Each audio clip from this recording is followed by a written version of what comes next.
Si crees que un perfil perfecto en una app es sinónimo de seguridad, escucha esto.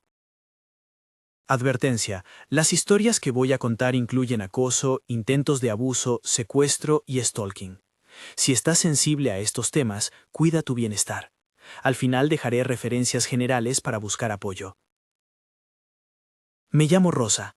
No vengo a moralizar ni a decir qué debiste o no hacer. Vengo a contar lo que me pasó, para que si alguna vez te resuena, sepas que no estás sola y que no es tu culpa. Todas estas personas aparecieron primero como una notificación, como una sonrisa ensayada en una foto, como un match que prometía lo que en la app parecía normal. Mensajes con humor, gustos compartidos, planes que sonaban inofensivos. Eso fue lo que me permitió bajar la guardia. Eso fue lo que casi me cuesta la vida. La primera vez que pensé que había conocido a alguien perfecto fue con Enrique. Su perfil decía: viajes, buen vino, amante de los perros. Tenía fotos con traje, en terrazas con luz dorada, sonreía de una forma que parecía pensada para la cámara. Conversamos por Tinder 3 días antes de vernos. Fue amable, atento, alabó una foto mía con sinceridad. Era rápido para decir que le atraía mi forma de pensar. Fue todo tan pulido que notarlo me dio cierta seguridad. Es alguien con criterio, pensé.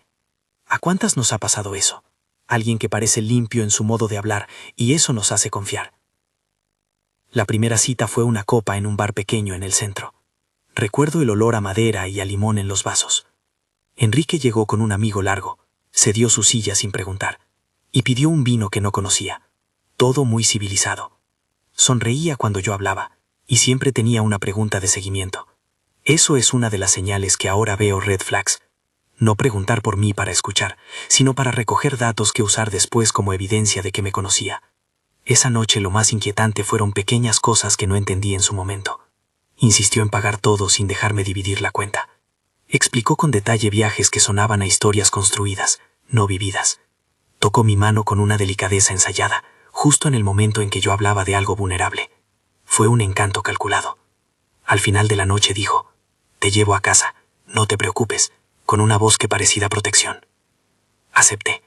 Subí al coche porque me dio la sensación de que era lo correcto. El asiento olía a aftershave amaderado. Al principio la carretera era la misma que conocía.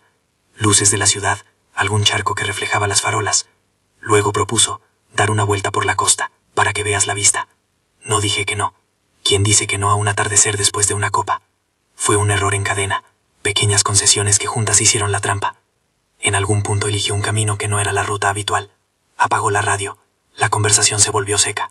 Miré el GPS y vi que habíamos salido de la zona urbana. Había árboles a ambos lados y la carretera se estrechaba. Le pedí que me dejara en la siguiente salida. Respondió con una calma que ahora reconozco como parte de su actuación. «No te preocupes, hay un lugar lindo más adelante». No lo dijo con prisa. Lo dijo como quien asegura que lo sabe todo. Cuando insistí, su mano tocó mi espalda con firmeza. No fue violenta al principio.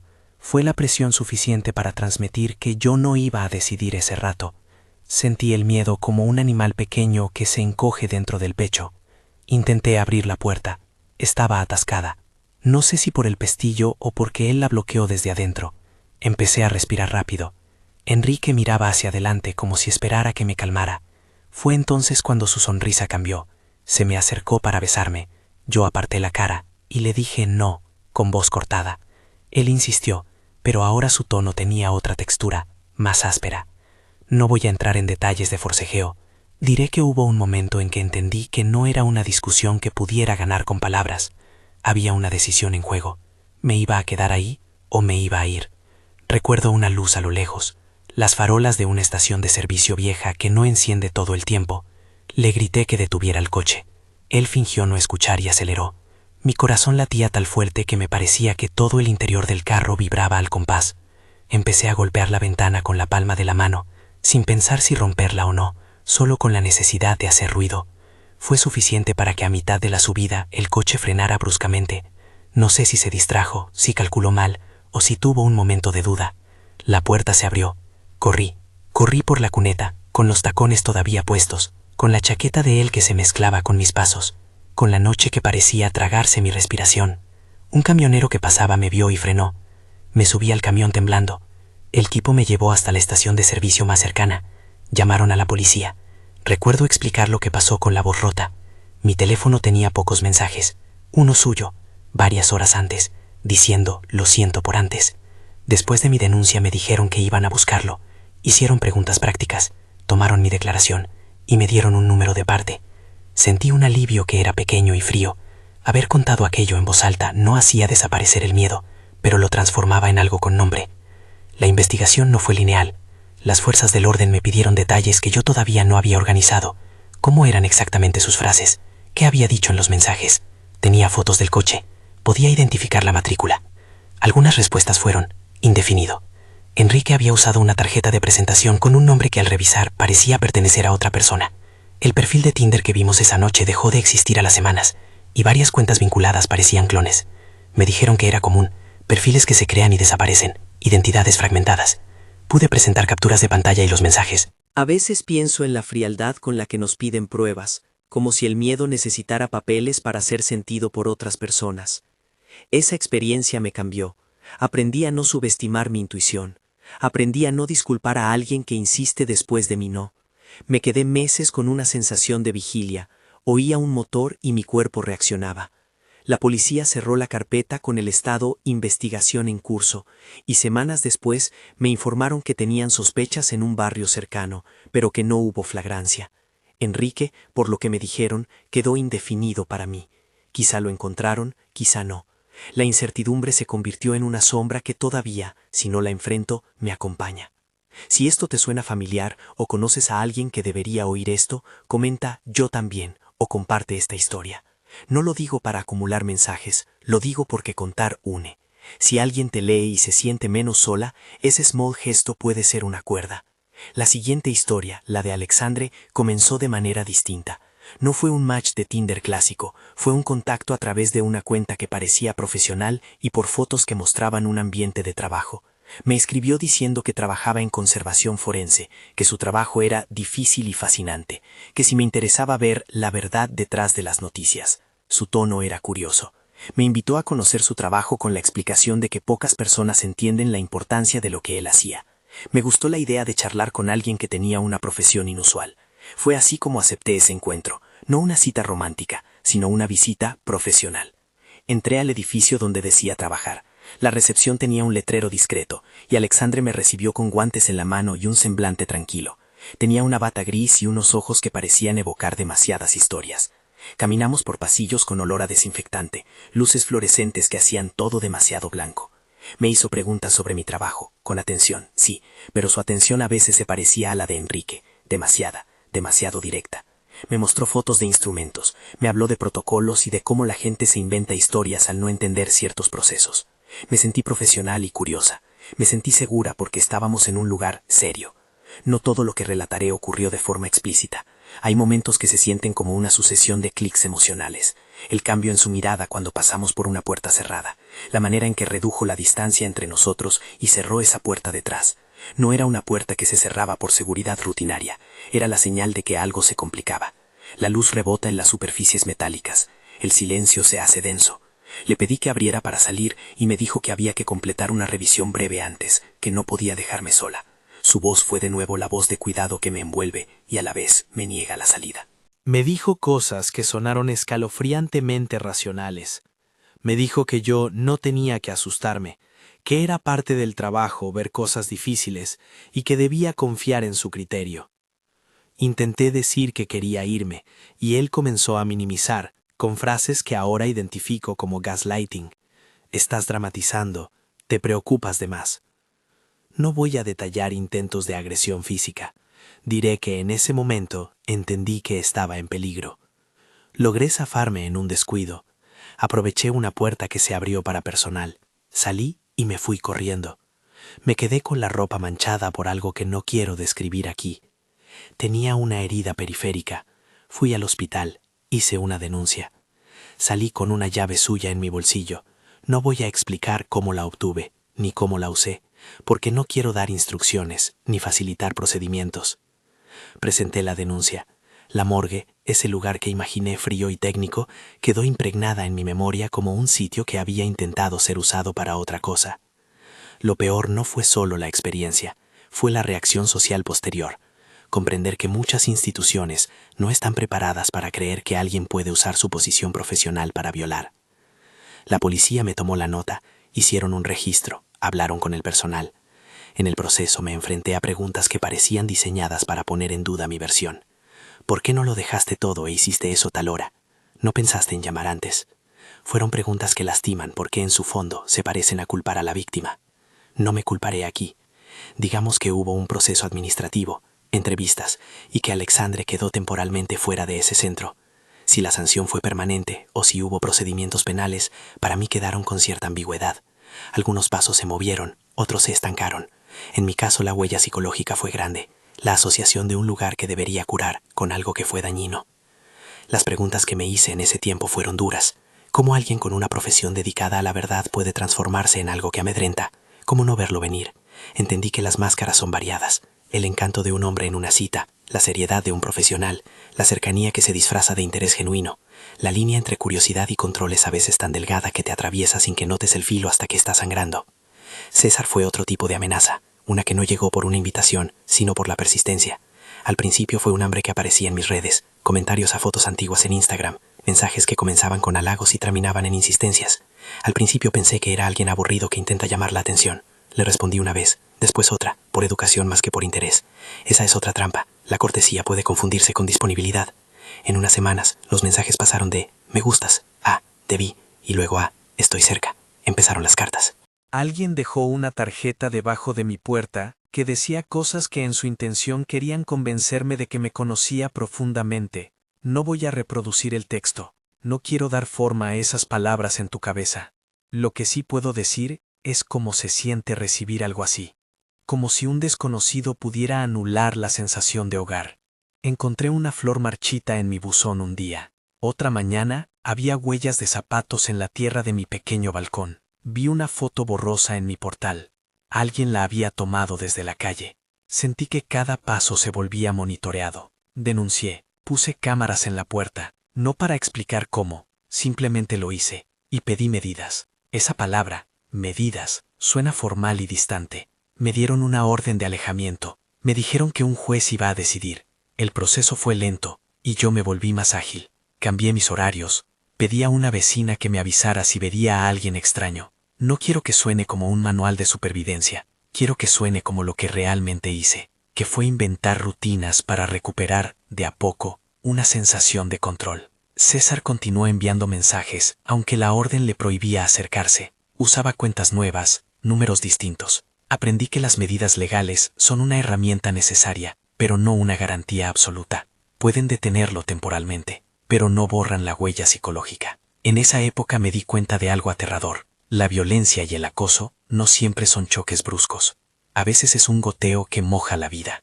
Y las aplicaciones y redes lo facilitan. Un perfil, un like, un reencuentro. La cultura de las apps permite que la cercanía se fabrique sin historia real. Permite que la información que das de ti, fotos, horarios, gustos, sea material para quien decide usarla en tu contra. No todo en mis relatos fue igual. Algunas veces la huida fue física, otras fue mudarme de ciudad por un tiempo. Hubo amenazas que quedaron en papel, y otras que se quedaron en palabras que me susurraron en la calle. No voy a fingir que todas tuvieron un final claro. Algunas terminaron con resoluciones, y otras con la palabra, indefinido, pegada como una etiqueta que no se despega. Quería contarte esto sin adornos, porque pienso en cuántas veces nos queremos borrar como protagonistas de lo que nos pasó. Nos dicen, tenías que haber sabido, o no debiste aceptar, y eso hiere. No fui perfectamente cauta. Tampoco merecía lo que me pasó. Hay una asimetría de poder brutal entre quien decide ocultarse detrás de un perfil y quien decide abrir la puerta de su vida. Hay señales que ahora veo y que antes eran difusas. La insistencia por conocer más de lo que vas a contar, las respuestas que se adelantan a tu silencio, la presión por la intimidad emocional antes de que exista confianza real. Y hay señales que son obvias una vez vividas, rutas que cambian, puertas que se cierran, mensajes que no respetan límites. Pero también aprendí a no vivir paralizada por el miedo. Aprendí a pedir ayuda. Aprendí a nombrar lo que pasó. Por hoy te dejo aquí. No porque termine la historia, sino porque esto sigue vivo. Hay más encuentros que contar. Una fiesta que no fue lo que parecía. fotos en la puerta de mi edificio, hombres que se presentaron con identidades que no eran las suyas. Quedan relatos que se entrelazan con esa misma mecánica de máscara y control. Me gustaría que antes de seguir, sepas que hablar de esto cuesta. Cuesta volver a nombrar los nombres, mirar las notificaciones, abrir un chat. Si estás escuchando y algo de esto te toca, guarda la calma. Si decides comentar, hazlo con palabras que te cuiden, y si puedes, comparte esta historia para que alguien más que necesite oírla la encuentre. Compartir no elimina el miedo, pero teje una red que tal vez sostenga a otra persona el día que tenga que abrir la puerta. Hay más por contar. La fiesta que parecía exclusiva y terminó con la sensación de estar en un lugar que no era real. La foto que alguien dejó en la entrada de mi edificio y una nota que hizo que volviera a sentirme vigilada. Una relación que comenzó con promesas cristianas y terminó con control y maniobras que no sé si se resolverán. No están resueltas todas. Algunas terminaron con denuncias, otras con huida temporales, otras con medidas que funcionaron y otras que no. Todo eso sigue pesando, y lo contaré, porque creo que nombrarlo puede evitar que otras personas aprendan las mismas lecciones de la forma más dura. Antes de seguir, recuerda, si necesitas ayuda, busca líneas locales de apoyo a víctimas. Habla con una persona de confianza. Acude a servicios médicos si lo necesitas. No estás sola en esto, aunque a veces la soledad parezca la respuesta más cercana. Historias de Tinder que te harán dudar de amar de nuevo. ¿Por qué lo digo? Porque aprendí que el amor no es una notificación, y que la confianza se construye con tiempo y coherencia, no con perfiles perfectos. Pero también porque, después de todo esto, la pregunta no es renegar del amor, sino aprender a reconocer las formas en que la amenaza se disfraza de deseo. Hay más que decir. Hay más noches que conté, y más rutas por las que corrí sin estar segura de si era la última vez. La fiesta con Leonardo empezó como todo lo que ahora sé que puede ser una trampa bien montada. Invitación elegante enviada por mensaje directo desde un perfil que parecía exclusivo. Solo por invitación, decía la bio. Fotos de gente con copas, luces tenues, un salón que se inclinaba hacia lo sofisticado. Lo vi en Tinder primero, luego me siguió en Instagram, y fue a través de allí que me envió la invitación. Un evento íntimo, pocas personas, música seleccionada. Sonaba como algo que no podía perderme. Llegué con Fernanda. Ella siempre dice que yo me dejo llevar por lo estético, que me pueden vender una noche con el envoltorio perfecto. Esa noche el lugar estaba en una casa antigua, con cristales altos, y un jardín con lámparas. Al entrar, la recepción tenía un libro de visitas con nombres que no conocía, un portero vestido de negro que miraba con una indiferencia profesional. Leonardo apareció ya con una sonrisa amplia, la que sale para que todos crean que perteneces a un club. Me presentó a algunas personas, y luego nos quedamos en un rincón con copas. Era encantador, de una forma que se sentía ensayada, cumplidos a medida, comentarios sobre mis gustos, una atención que funcionaba como un imán. En algún momento del evento, noté que la música bajaba y que Leonardo se acercaba con una bebida en la mano. Me dijo, «Prueba esto, es especial, lo trajeron de un lugar que conozco». Le di un sorbo. No me sentí bien. No voy a describir la intoxicación, pero sí diré que el mundo me pareció más blando, que perdí el eje, la sala se desdibujó. Cuando reaccioné, ya no estábamos en la terraza, estábamos en un pasillo interior de la casa, donde la luz era más fría y las voces lejos. Él me sostenía con una calma que sonaba a dueño de todo. Lo que vi después me heló. Mujeres en habitaciones cerradas que se movían con ojos apagados, casi sin presencia, una sensación de ritual improvisado. No voy a dramatizar lo que no conté públicamente. Me limitaré a decir que me di cuenta de que algo en esa aparente fiesta exclusiva era un dispositivo de control. Bebidas manipuladas, ambientes apartados, gente que vigilaba entradas y salidas. No fue una sola persona, era una puesta en escena. Logré salir de allí con ayuda de Clara, que vino a buscarme porque mi teléfono aún tenía conexión y pude avisarle con una frase corta. No puedo reproducir exactamente cómo lo logré. No quiero convertir mi escape en un manual ni dar ideas a quien pueda querer reproducirlo, pero sí puedo decir quién me rescató. Clara y un taxista que no me preguntó nada, solo aceleró. Terminamos en la carretera, con el coche cruzando luces lejanas mientras mi cuerpo recuperaba el latido normal. Dejé una denuncia. La casa donde había sido la fiesta pasó a ser un punto de investigación. Se encontraron perfiles falsos ligados a la organización del evento. Algunos asistentes resultaron ser cómplices por omisión, otros quizá víctimas. Leonardo fue identificado por testigos, pero las vías legales tardaron y hubo tiempos indefinidos en la causa. Por lo que me dijeron, la investigación continuaba con focos en cuentas y transacciones que eran difíciles de rastrear. Me dijeron que ese era el problema, la cultura de lo privado y exclusivo, las invitaciones en chats grupales, los pagos por fuera, las identidades que no se muestran al público. La experiencia me dejó una sensación de traición profunda hacia la idea de lo exclusivo. La palabra que prometía elegancia se convirtió en una señal de alarma. Aprendí a desconfiar de la sacralización del espacio privado, cuando aparece en contextos que, en teoría, deberían ser abiertos. ¿Cómo no ver la trampa? Pregunta difícil. A veces la perfección visual anestesia. Rafael no llegó con una invitación glamorosa.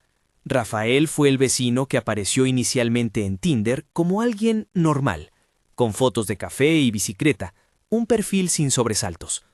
Empezó como los demás, mensajes amables, capturas de interés en cosas pequeñas. No lo vi como una amenaza hasta que las señales cambiaron de tono y comenzaron a invadir mi espacio físico. La primera vez que supe que no era solo un admirador tímido fue cuando encontré una foto en la puerta de mi edificio. Era mía, tomada desde la calle, borrosa pero reconocible. Al principio pensé en la coincidencia. Alguien me había seguido hacia casa para pedir una dirección. Pero la foto venía con una nota implícita. No quiero reproducir palabras de amenaza. Lo que sí diré es cómo eso cambia de repente la sensación de protección que te da una cerradura. Se quiebra. Empecé a revisar los pasillos con nerviosismo. Sentí que alguien había cruzado una frontera invisible. Advertí a la administración del edificio y puse una denuncia. Posteriormente aparecieron en mi buzón regalos que, en teoría, querían conquistar. Un ramo dejado sin nombre, un sobre con una hoja con frases que intentaban justificar su cercanía. Fue escalando, mensajes repetitivos, llamadas a horas intempestivas. Y una vez encontré una foto suya en el descansillo, como si quisiera demostrar que había estado ahí, como si quisiera mostrar que podía aparecer cuando quisiera. Me familiaricé con la palabra stalking en las conversaciones con la policía. Me explicaron los límites de la acción judicial. A veces la evidencia es difusa. A veces las identificaciones se hacen por señas, por huellas digitales o por registros digitales. Erasmus, el guardia del edificio, me ayudó a interponer la queja y a poner en conocimiento a los vecinos. También pedí medida de protección. Rafael reaparecía con números diferentes y cuentas nuevas en apps. Aprendí que la tecnología facilita la reincidencia, una identidad que se borra de la red y otra que sugiere normalidad. A pesar de las medidas, la sensación de violación de la intimidad no se dio. Tu casa se vuelve un lugar en el que temes mirar por la ventana. Hay un detalle que no quiero que pase desapercibido. Nadie nace preparado para sentir que su propio espacio ha sido invadido por una persona que en apariencia era normal. La normalidad es a veces la máscara más efectiva. Esa normalidad permite que actos de cercanía se vuelvan herramientas de control. La historia con Miguel, que después supe también se presentaba como Rodrigo en algunas conversaciones, fue la más complicada por su duración y por la mezcla de cariño con control. Empezó por Tinder, sí, pero el perfil venía acompañado de mensajes que insinuaban una vida estable. Fotos con familia, camaradería en reuniones, frases que evocaban fe y compromiso. En su bio decía cosas que muchas veces leemos y que nos atraen cuando buscamos algo serio: respeto, familia, fe. Y aunque esos términos no garantizan nada, crean un anzuelo emocional potente. Nuestra relación creció con rapidez. Nos vimos varias veces, hubo encuentros con sus amigos, cenas en su casa, llamadas largas. Me habló de una vida compartida con una calma que resultaba tranquilizadora. Inicialmente era cariñoso y muy atento. Con el tiempo surgieron pequeños controles. preguntas sobre mis amigas, sugerencias sobre con quién debía cenar o a qué hora debía llegar. Al principio lo presenté como celos, después entendí que era una forma de mapear mis movimientos y limitar mi autonomía. Los cambios son sutiles, empiezan con bromas sobre no salir sola y terminan en mensajes pidiendo pruebas de dónde estuve. Me obligó a mostrar el lugar donde estaba en una ocasión porque insistía en que su nerviosismo era justificable. No diré que me obligó en términos que me comprometan a explicar tácticas de coerción, diré que sus argumentaciones eran poderosas porque venían envueltas en preocupación fingida y en la promesa de protección. Cuando negué lo que él quería, la atmósfera se tornaba tensa y luego silenciosa. El silencio era la amenaza que precedía a la manipulación verbal. Un día descubrí que el hombre que conocía no era quien decía ser. Cosas pequeñas, como contradicciones en historias del pasado, llevaron a una investigación silenciosa por mi cuenta. Hablé con amigos, revisé conversaciones y se me confirmó que estaba mintiendo sobre aspectos importantes de su vida: empleo, entorno familiar, hasta su nombre real. Me sentí traicionada. Lo peor no fue la mentira en sí, sino lo que esa mentira habilitaba: acceso a mi domicilio. En algún momento, no entraré en detalles técnicos, ese acceso se volvió literal. Encontré evidencias de que alguien había estado en mi casa cuando yo no estaba. Las sensaciones de invasión se multiplicaron. La policía abrió otra carpeta. Él negó todo. En el expediente había contradicciones. Hubo peritajes, pero también limitaciones de pruebas. Algunas cosas quedaron sin demostrarse con claridad. Se pronunciaron medidas cautelares. Algunas funcionaron, otras no. Para mí, lo más doloroso fue descubrir que alguien que se presentó como compañero podía usar su cercanía para ejercer control y borrar límites. En el proceso, cambié cerraduras, pedí apoyo a amistades, hablé con mi familia. No funcionó como un reseteo instantáneo del trauma. La desconfianza persistió. Tuve que reconstruir pequeños espacios de libertad, salir sola al cine, volver a tomar un café sin avisar, dejar puertas entreabiertas sin vértigo. Todo eso fue derrota y resistencia mezcladas. A lo largo de estos episodios, las amigas fueron fundamentales. Fernanda me acompañó a varias diligencias, fue mi testigo en una ocasión y me prestó su casa cuando sentí que el edificio ya no era seguro. Clara me llamó todas las noches durante un mes y me acompañó a la comisaría. Laura me enseñó a redactar mensajes que no cedieran a provocaciones y me ayudó a reunir pruebas que parecían dispersas. La sororidad real existe y fue una cuerda que me sostuvo en momentos en que las instituciones parecían moverse más lento que la sensación de peligro. No todas mis historias terminaron con el castigo del agresor ni con una justicia que cerrara las heridas. Algunas causas quedaron con estado indefinido. En algunos casos la respuesta institucional fue rápida y eficaz. En otros, la burocracia, la falta de pruebas claras o la dificultad de vincular cuentas digitales con personas reales profundizaron la sensación de abandono. Eso no significa que no haya herramientas, ni que denunciar no sirva. Significa que la vía legal es necesaria, pero no siempre suficiente para sanar la violencia.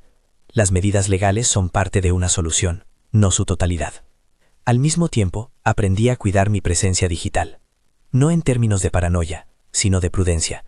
Revisar qué comparto, con quién doy detalles de mis rutinas, cuándo conviene mantener cierta distancia. Ese aprendizaje no pretende culpar a nadie por lo que le sucedió. Pretende ofrecer una conciencia de que la información que entregamos en redes puede convertirse en materia prima para quien quiera controlarnos. Lo que damos puede ser utilizado. No por eso dejo de creer que el amor existe. Pero creo, con más claridad, que la confianza se construye con tiempo, con coherencia y con respeto a los límites. Quiero hablar de una cosa que me hizo mucho daño. La forma en que, tras denunciar, muchas veces me encontré defendiendo mi propio relato. No miento, hay que traer pruebas, hay que recordar, hay que reconstruir. Eso consume energía emocional. En algunos momentos la gente que te escucha, especialmente en oficinas que deberían protegerte, hace preguntas que te colocan en una posición de sospecha. No puedo generalizar. Conocí oficiales que se comprometieron y fueron profesionales. Conocí también interrogatorios que sentenciaban sin conocer. Aprendí a armarme de paciencia para cuando el proceso legal se volvía un ejercicio agotador de repetición. La vida después de estos episodios se transformó. No es que dejaras de salir o amar, es que las alarmas internas se reprogramaron. Una notificación nueva ya no es neutra, implica una evaluación automática. ¿Qué dice ese perfil de sí? ¿Qué preguntas hace? ¿Pide demasiada información? Uno aprende a identificar las señales. Insistencia por acelerar la intimidad. Preguntas que esquivan tu interior y recogen datos. Historias que suenan demasiado prefabricadas. Comentarios que nacen no para conocerte, sino para obtener documentos emocionales que después pueden usarse. Son patrones pequeños que reunidos dibujan el perfil del manipulador. Sé que esto suena duro. Sé que hay quien pensará que exagero. No busco que nadie viva encerrado por miedo. Lo que intento compartir es que la cultura de las apps tiene grietas. Tinder, Instagram, plataformas de encuentro, todas ellas facilitan la conexión, pero también habilitan la posibilidad de que quien tiene malas intenciones construya una presencia convincente. No es una condena a las apps, pero sí una invitación a no confundir encanto con seguridad. Una de las preguntas que me hacen más seguido es, ¿cómo seguir creyendo en el amor después de todo esto? No tengo una respuesta única. Para mí el amor no desapareció, sí cambió su forma.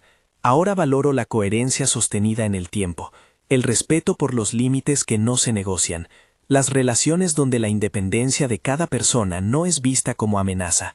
Aprendí a pedir explicaciones que importan y a poner atención cuando las respuestas son evasivas. Aprendí a testear la consistencia entre palabra y acto. Eso suena obvio, pero no lo fue hasta que me dolió aprenderlo. Otra cosa que quiero decir, como corolario, es esto. No estoy en contra de las conexiones digitales. Hay historias hermosas que nacen en apps, hay parejas que se encuentran y sostienen una vida valiosa. Mi intención no es cancelar el romance digital, sino advertir que los perfiles pulidos no son una garantía. Es como la vida, las apariencias pueden engañar. Si algo une mis relatos, es la facilidad con la que una pantalla transforma a un desconocido en alguien creíble. Por eso es imprescindible una lectura crítica, una escucha al instinto, y sobre todo, la existencia de redes de apoyo que nos sostengan cuando algo sale mal. A modo de cierre, quiero recuperar una idea que dije antes. Dudar de amar de nuevo no implica renunciar al amor. Significa incorporar protección sin perder la posibilidad de confiar de a poco. Significa cerrar ventanas cuando es necesario. Sí, pero mantener puertas que se abren con cuidado. No es una lección para guardar en un cajón. Es una práctica para la vida que viene. También quiero subrayar algo práctico que no es un consejo policial ni un manual. Cuando algo te incomode, confía en esa incomodidad. Busca compañía. No te aísles. Habla con una amiga o un familiar. Si puedes, guarda las capturas y guarda los mensajes que consideres relevantes. Luego, entrégalos a quien corresponda cuando sea el momento. Busca líneas de ayuda locales. Hay organizaciones y servicios que acompañan en procesos de denuncia y en la recuperación emocional. No doy nombres específicos porque cada país y cada comunidad tiene recursos distintos, pero sí te pido que los busques. No tienes que atravesarlo sola.